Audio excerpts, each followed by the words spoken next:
Praise the Lord. Today நம்ம பார்க்க போகிறது வந்துட்டு ஹியரிங் ஃப்ரம் காட். கடவுள் நம்மக்கிட்ட பேசுகிறதுக்கு நினைக்கிறாங்க, கரெக்டாக. ஆனால் நம்ம வந்து நிறைய விஷயங்கள் ப்ரேயர் பண்ணுறப்ப வேக வேகமாக ப்ரேயர் பண்ணிவிட்டு பைபிள் படிச்சுட்டு அது ஒரு கடமையாக நம்ம எந்திரிச்சு போயிடுவோம். பட் ஏசப்பா வந்துட்டு அதை பார்த்துட்டே இருக்காங்க, சரியா? ஏசப்பா வந்து நம்மளை வந்து நிறைய வழியில் யூஸ் பண்ணணும்னு நினச்சிட்ருக்காங்க, சரியா? நம்ம வந்துட்டு அதை அவாய்ட் பண்ணிவிட்டு நம்ம போயிட்டுருக்கோம். அவர் எனக்கு என்ன சொல்லுவார் அப்படின்றத நம்ம எப்பயுமே வெயிட் பண்ணி இருந்து, அது எப்படி பேசுவாங்கன்னா, கூப்பிட்டு "சுமி இங்க வா, நான் உங்ககிட்ட பேசுறேன்" அப்படின்னு சொல்ல மாட்டாங்க, சரியா? அவர் வந்துட்டு வசனத்தின் மூலமா நம்மகிட்ட பேசுவாங்க. அந்த காலத்துல டைரக்ட்டா வந்தாங்க. ஏசப்பா பேசியிருக்காங்க. பட் இப்போ நம்மகிட்ட பைபிள் வசனம் மூலமா பேசுவார். நம்ம படிக்கிறப்ப, ப்ரேயர் பண்றப்ப. ஸோ நம்ம வந்துட்டு அதுக்காக இயேசுப்பாவோட வார்த்தைக்காக வெயிட் பண்ணணும். நம்ம வசனத்தில பார்த்தோம்னா, அபக்கூக் 2:1 வசனம் பார்த்தோம்னா, "நான் என் காவலிலே தரித்து, அரணிலே நிலைகொண்டிருந்து, அவர் எனக்கு என்ன சொல்வார் என்று அவர் என்னைக் கண்ணோக்கிப் பார்க்கும்போது, நான் என்ன உத்தரவு சொல்ல வேண்டும் என்று கவனித்துப் பார்ப்பேன்" என்று. ஸோ அவரு எப்படி வெயிட் பண்ணிட்டு இருந்திருக்காருன்னா, இசப்பா வந்துட்டு மேபி என்னோட குறைகளா இருக்கலாம். அவரு என்ன அத வந்து இசப்பா வந்து அத கூர்ந்து கவனிச்சுட்டே இருக்காங்க. அது வந்து எப்ப நம்ம வெயிட் பண்ணி இருக்கிறோமோ, அத கரெக்ட் பண்றதுக்கு ஏசப்பா நம்மகிட்ட பேசுவாங்க. பட் நம்ம அவசரப்பட்டுட்ருப்போம். சம்டைம்ஸ் ஹேப்பியா இருப்போம். எல்லா டைம்லும் ஒரே மாதிரி நம்ம இருக்க மாட்டோம். சரிங்களா? அப்போ நமக்கு தேவன் சம்டைம்ஸ் நன்மைய குடுத்திருப்பாங்க. சம்டைம்ஸ் வந்துட்டு நம்மளாவே நம்மளோட தப்புகள் செஞ்சுட்டு நம்ம நடந்து போயிட்டுருப்போம். நம்ம தான் ஏசப்பாவோட வார்த்தைய நின்னு கேட்கறது இல்லையே! பைபிள் படிச்சு ஏசப்பா என்கிட்ட என்ன பேச போறாங்க அப்படின்றத நம்ம கேட்கறது கிடையாது.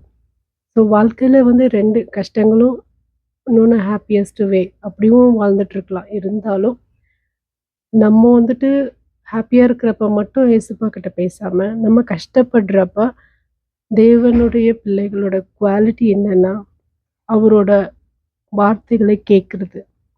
ஃபார் எக்ஸாம்பிள் பைபிள்ல பார்த்தீங்கன்னா, ஆயி பட்டணத்துக்கு எதிரா வந்துட்டு இஸ்ரவேல் ஜனங்களெல்லாம் வந்துட்டு போயிட்டு படையெடுத்து போனாங்க. பட் இஸ்ரவேல் ஜனங்கள் அங்க கண்டது தோல்வி. ஸோ அதுக்காக அவங்க விட்டுறது கிடையாது.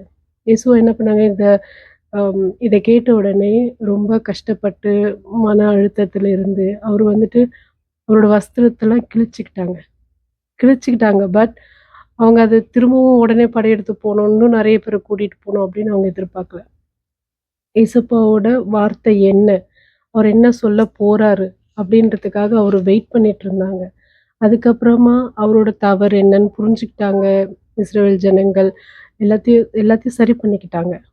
அடுத்து அடுத்த வாருக்கு போறதுக்கு முன்னாடி அவங்களோட குறைகள், அவங்களோட என்னென்ன தப்பெல்லாம் பண்ணாங்களோ, அது எல்லாமே ஏசப்பா வந்து அவங்களுக்கு சொல்லிக் குடுத்தாங்க. இது தப்பு, இப்படி பண்ணக்கூடாது, இப்படி பண்ணக்கூடாதுன்னு அவங்களுக்கு அந்த வசனத்தின் மூலமாவும், டைரக்ட்டாவும் அவங்க கிட்ட பேசின அப்புறமே, அவங்க திரும்பவும் போனாங்க. படையெடுத்து போனப்ப அவங்களுக்கு கிடைச்சது வெற்றி. ஸோ நம்ம வந்துட்டு ஏசப்பா வந்துட்டு அஃப்கோர்ஸ் நம்ம தப்பு பண்றப்போ கண்டிப்பாங்க.